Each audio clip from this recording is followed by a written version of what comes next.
বন্যা পরিস্থিতি নিয়ে বর্ধমান জেলায় আমার সাথে চিফ সেক্রেটারি এবং অন্যান্য important department related to flood affected area সবাই ছিলেন। ডিএমএসপি থেকে শুরু করে এই জেলা এবং পশ্চিম বর্ধমান জেলার আমার সাথে অরূপ বিশ্বাস, স্বপন দেবনাথ, রবি চ্যাটার্জি, সিদ্দিকুল্লাহ, আমার সাথে প্রদীপ দা, সিএস চিফ সেক্রেটারি, আমার সাথে ডিএম রাধিকা, আমনদীপ আমাদের এসপি সহ আরো সব অফিসারদের নিয়ে এবং সমস্ত বিডিও ভার্চুয়ালে বিডিওরা ছিলেন, লাইন ডিপার্টমেন্টের হেডরা ছিলেন এবং প্রায় 13-14 জন প্রিন্সিপাল সেক্রেটারি ছিলেন। অল এমএলএ প্রেজেন্ট ছিলেন, জেলা পরিষদ ছিলেন, পঞ্চায়েত সমিতি ছিল, মিউনিসিপ্যালিটির চেয়ারম্যানরা ছিলেন, এমপিরা ছিলেন কীর্তি আজাদ এবং শর্মিলা। আমি আপনাদের যেটা বলবো, আমরা ডিটেলস আলোচনা করেছি। বন্যা কবলিত পরিস্থিতিতে আরো প্রোঅ্যাক্টিভ হয়ে অফিসারদের কাজ করার জন্য এবং আমাদের যারা আছেন সকলকেই নিচু স্তরে কাজ করার জন্য বলা হয়েছে। আবার বর্ষা আসছে, এই 2-3 দিন বঙ্গোপসাগরে 2 ঘূর্ণিবর্ত তৈরি হয়েছে, ফলে প্রচন্ড বৃষ্টি হচ্ছে এবং কিছু জেলায় বৃষ্টি হবে। যাদের জায়গাগুলো ইতিমধ্যেই জলে ঢেকে আছে, নতুন করে যদি বর্ষা হয় আর সেই বর্ষার জল যদি আবার আসে এবং ডিভিসি যদি আবার জল ছাড়ে, তাহলে কিন্তু জলের ওপর জল প্লাবিত হবে। সেক্ষেত্রে দয়া করে যারা দেখতে পাচ্ছেন জলের সম্ভাবনা আছেন, তাদের কাছে অনুরোধ করব, পেছনে যারা মোবাইলে কথা বলছেন স্টপ করুন। সাইডে কথা না বললেও চলবে। এখন আমি আপনাদের যেটা বলছি, সেই সব জায়গায় দায়িত্ব দেওয়া হয়েছে বিডিওদের, ডিএম, এসডিও, আইসিদের, যে তারা দরকার হলে মানুষকে বুঝিয়ে সুঝিয়ে, আমি জানি ঘর ছেড়ে আসা খুব মুশকিল, কেউ তার নিজের বাসস্থান ছাড়তে চায় না, কিন্তু একটা মানুষের জীবন চলে গেলে জীবন ফিরে আসে না। বাসস্থান হয়তো ফিরে পাওয়া যায়, কিন্তু জলে ভেজা কর্দমাক্ত অবস্থায় অনেক কিছু তাদের নষ্টও হয়।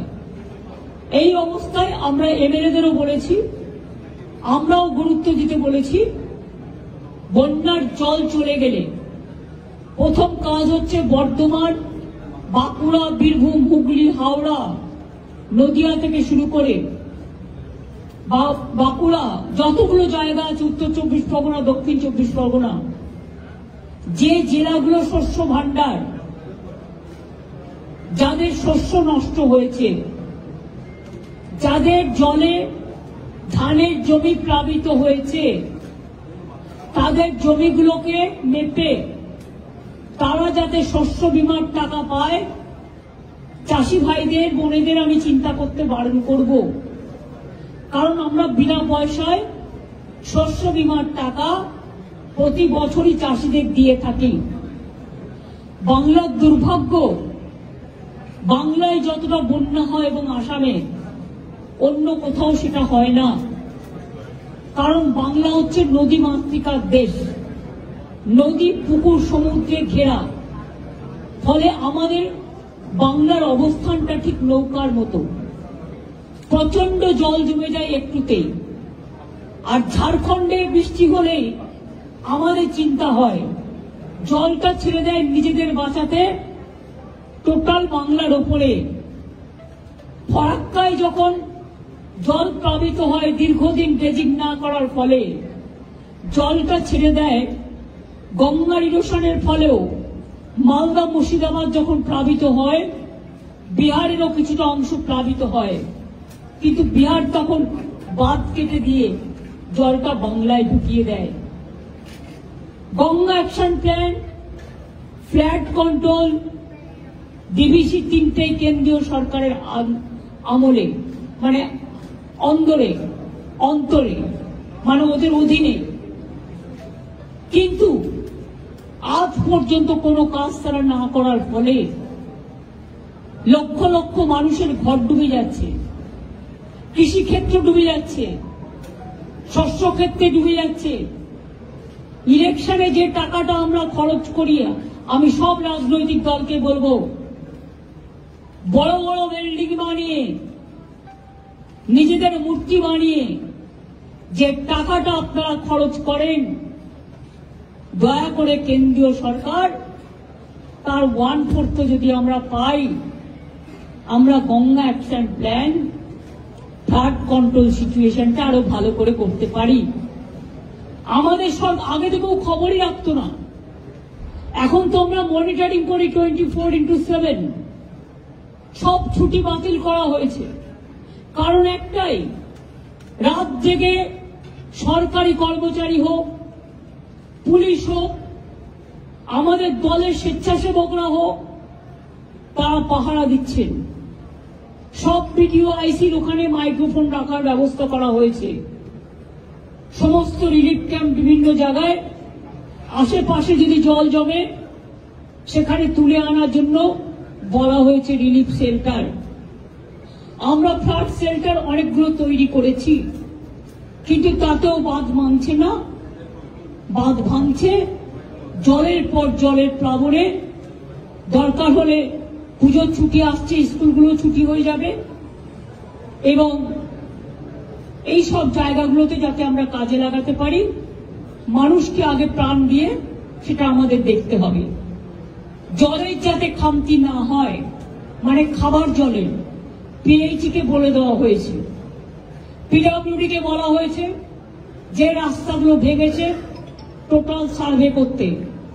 পঞ্চায়েত ডিপার্টমেন্টকে বলা হয়েছে ডিসেম্বর মাসে যে 11 লক্ষ মাটির বাড়ির টাকা রাজ্য সরকার ছাড়বে পাকা বাড়ি করবার জন্য, অর্ধেক টাকা প্রথম কিস্তিতে আর অর্ধেক টাকা দ্বিতীয় কিস্তিতে দেওয়া হয়। অর্ধেক কিস্তির টাকা আমরা ডিসেম্বরে ছাড়ব। জল কমে গেলেই পঞ্চায়েত ডিপার্টমেন্ট সার্ভে করে নেবে এই 11 লক্ষ মানুষের বাড়ি। তাছাড়াও মাইনরিটি ডিপার্টমেন্ট থেকে 65,000 বাড়ি তৈরি করে দেওয়া হচ্ছে ডেস্টিটিউটদের জন্য। সেই সংখ্যাটা যদি ওই লিস্টে থাকে, তাহলে অটোমেটিক্যালি সেই সংখ্যাটা এই লিস্টে যুক্ত হবে। অর্থাৎ যাদের বাড়ি, মাটির বাড়ি ভেঙে গেছে, ধসে গেছে, অথচ লিস্টে নেই, তাদেরও আমার মনে হয় যে বাড়িগুলো আছে সার্ভে করে দেখুক, কারণ তাদের আমাদের প্রায়োরিটি দিতে হবে। আমরা 50 লক্ষ বাড়ি বাংলায় পাকা বাড়ি তৈরি করে দিয়েছি এই 13 বছরে, কিন্তু এখনো মাটির বাড়ি গ্রাম অঞ্চল, আমাদের তো গ্রাম অধ্যুষিত বাংলা, এখনো 50 লক্ষর মতো বাকি আছে।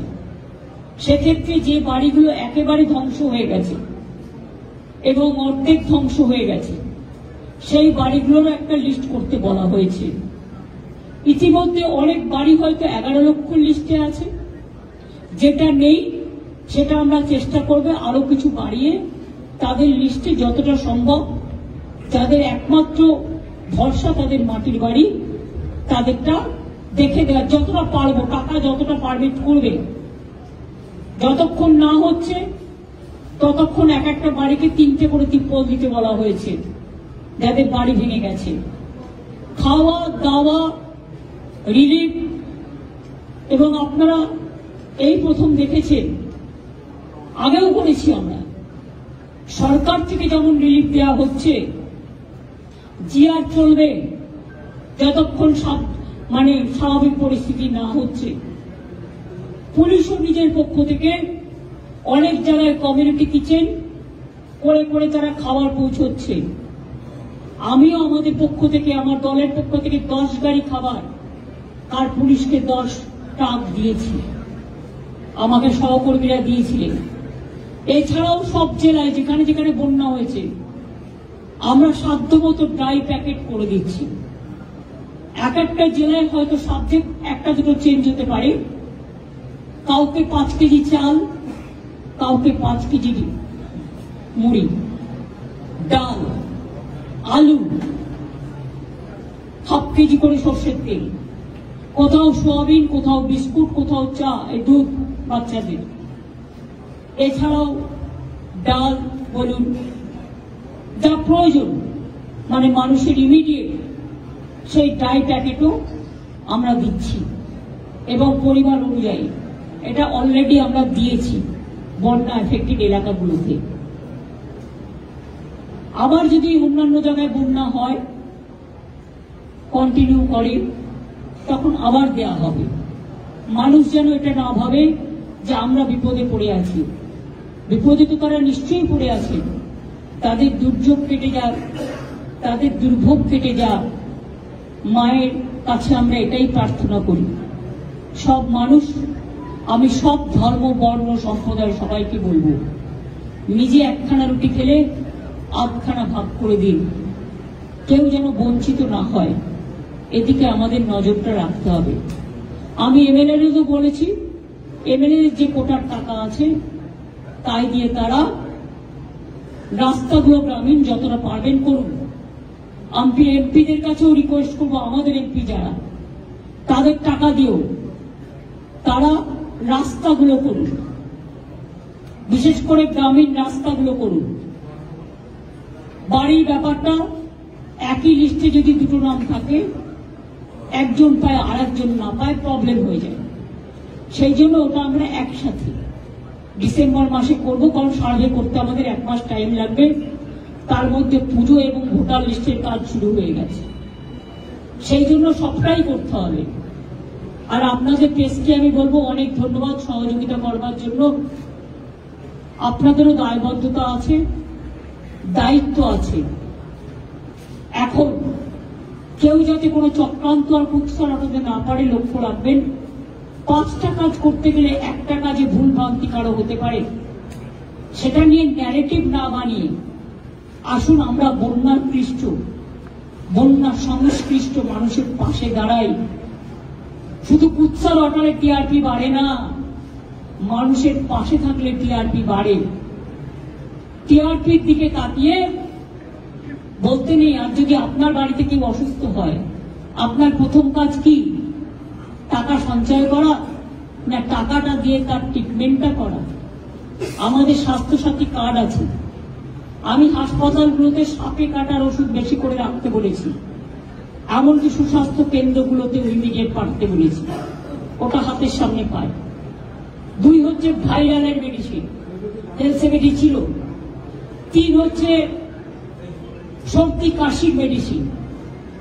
4 হচ্ছে ফ্লাড হলে পরে ডায়রিয়া হয়, এই ওষুধগুলো রেডি রাখতে বলেছি। ধান কেনাকাটা যেটা হচ্ছে, কোন রকম যেন গাফিলতি না হয়। যেখানে ধান এখনো পড়ে আছে, ধান কল মালিকদের সাথে কথা বলে দরকার হলে সেই ধানগুলো চাষির থেকে কিনে নেওয়া হোক। আর যে ধানগুলো নষ্ট হয়েছে, যে শস্যগুলো নষ্ট হয়েছে, আমরা তাকে অন্যভাবে কাজে লাগাবো। আপনারা জানেন আগে প্রতিবার সুন্দরবনে যে জল আসতো, লবণাক্ত জল, এবং দীঘায়, তাতে সব ধান নষ্ট হয়ে যেত। আমরা একটা স্বর্ণ ধান, প্রদীপটা তাই তো, আমরা একটা স্বর্ণ ধান টাইপের একটা তৈরি করেছি। ওই ধানগুলো নিয়ে আমরা কিন্তু নতুন ধান তৈরি করেছি রিসার্চ করে। কাজেই মনে রাখবেন, একটার বিকল্প একটা নষ্ট হয়ে গেলেও সেটাকে বিভিন্ন কাজে আমরা ব্যবহার করতে পারি, আমরা সারের কাজে ব্যবহার করতে পারি। আগে আপনারা দেখবেন বাংলায় পেঁয়াজ উৎপাদন হতো না, এখন বাঁকুড়া, মুর্শিদাবাদ, বীরভূম বিভিন্ন জেলায় হয়। কারণ এটা আমি আসার পরে তৈরি করেছি, আরো জেলায় হবে। এই যে মালদা, মুর্শিদাবাদ, নদিয়ায় বড় বড় ড্রাগন ফল, এগুলো সব কিন্তু আমরা তৈরি করেছি। অনেক জায়গায় স্ট্রবেরিও চাষিরা চাষ করছে। তাছাড়াও মনে রাখবেন, আগে ইলিশ মাছ আমাদের এখানে হতো না, কিন্তু আমরা আসার পর 2013 সালে ডায়মন্ড হারবারে একটা ইলিশ মাছের রিসার্চ সেন্টার তৈরি করে আজ কিন্তু আমাদের কোলাঘাট বলুন, ডায়মন্ড হারবার বলুন, অন্যান্য কাকদ্বীপ বলুন, নামখানা বলুন, দীঘা বলুন, প্রচুর ইলিশ মাছ হয়। তার কারণ একটাই, এগুলো করা হচ্ছে। ডিমও আমরা সবটাই আনতাম প্রায় হায়দ্রাবাদ থেকে। আমরা এই বছর ডিসেম্বরের মধ্যে ডিমের সেলফ সাফিসিয়েন্ট হয়ে যাব। মাছটা বাকি আছে, তার কারণ একটা মাছ বড় হতে 2 বছর লাগে। প্রায় 700 ফার্মে মাছ তৈরির কাজও চলছে। জল ধরো পুকুর কাটি, মনে রাখবেন অনেকটা জল কিন্তু 5 লক্ষের ওপর পুকুর কেটেছি আমরা, তাতে অনেকটা জল কিন্তু ভরেছে। তা নাহলে আরো বন্যা হতো, আরো আসতো। তারপরে আমরা একটা লোয়ার দামোদর বেসিন প্রকল্প আমরা একটা করছি, তাতে অনেক জায়গা বেঁচে গেছে। এখনো যেটুকু কাজ বাকি আছে করে ফেলতে হবে, 3 বছর হয়ে গেছে। আমরা ঘাটাল মাস্টার প্ল্যানের কাজ 400 কোটি টাকা অলরেডি দেওয়া হয়েছে বিভিন্ন কাজে, এবং ডিপিআর তৈরি করা হচ্ছে। 3 বছর টাইম লাগবে টোটাল কাজটা করতে, কারণ এগুলো খুব সিরিয়াস কাজ। তার মধ্যে 6 মাস চলে যায় বর্ষায়।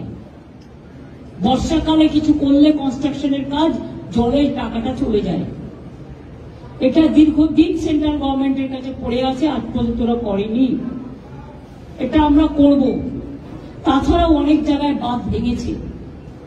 মালদার ভুতনি চকে অলরেডি ব্রিজের ডিপিআর তৈরি হয়ে গেছে, কাজ চলছিল। এই বৃষ্টিতে হয়তো একটু ধাক্কা খাবে। পাওয়ার ডিপার্টমেন্টকেও বলা হয়েছে, আপনাদেরও বলছি, যেখানে বন্যা বা জল জমবে দয়া করে এসি মেশিনটা, অবশ্য কম লোকেরই আছে জেলায়, এবং টিভিটা কিছুক্ষণের জন্য বন্ধ রাখবেন, যাতে কোনো ইলেকট্রিফিকেশন না হতে পারে, ইলেকট্রিকিউট হয়ে কোনো দুর্ঘটনা না ঘটতে পারে। আর ফোনের নেটটাও কোথাও কোথাও স্লো হয়ে যায় বিকজ অফ দিস। এটা নিয়ে চিন্তা করবেন না। জলে যদি কাজ করতে যায় বিদ্যুতের, সে মারা যেতে পারে। যে বিদ্যুতের কর্মীটা কাজ করছে সেও তো আমাদের একজন কর্মী। তাই জলে জীবন বাঁচিয়ে তারপরে বিদ্যুতের কাজগুলো রেস্টোর করার কথা বলা হয়েছে। অনেক জায়গায় হয়েছে, 100% হয়েও যাবে, কিন্তু আবার হয়ে গেছে অলরেডি বর্তমানে। কিন্তু এখনো যেহেতু আবার বৃষ্টি আসছে, কাজে আবার হতে পারে, এগুলো দেখে রাখতে হবে। এছাড়াও ডিবিসি নিয়ে আমরা বলেছিলাম আমরা আমাদের শেয়ার উইথড্র করছি। আমি প্রধানমন্ত্রীকে চিঠি লিখেছি। 2 হচ্ছে আমাদের 2 জন মেম্বার ছিল, কিন্তু তাদের কোনো কিছু জানানো হতো না। পাওয়ার ডিপার্টমেন্টের সেক্রেটারি শান্তনু বোস ছিলেন, তিনি রিজাইন করে দিয়েছেন as a director from DBC. আর 2 হচ্ছে একজন ইঞ্জিনিয়ার ছিলেন আমাদের ইরিগেশন ডিপার্টমেন্ট থেকে, তিনিও রিজাইন করে দিয়েছেন। কারণ এটা বারবার বলে যখন কাজ হয় না, তখন কাজের মধ্যে দিয়ে কাজ খুঁজে বাংলাকে বাঁচাতে হয়। বাংলার এই বঞ্চনা আমরা মানব না, আমরা মানব না, মানব না, এর উত্তর মানুষ দেবে।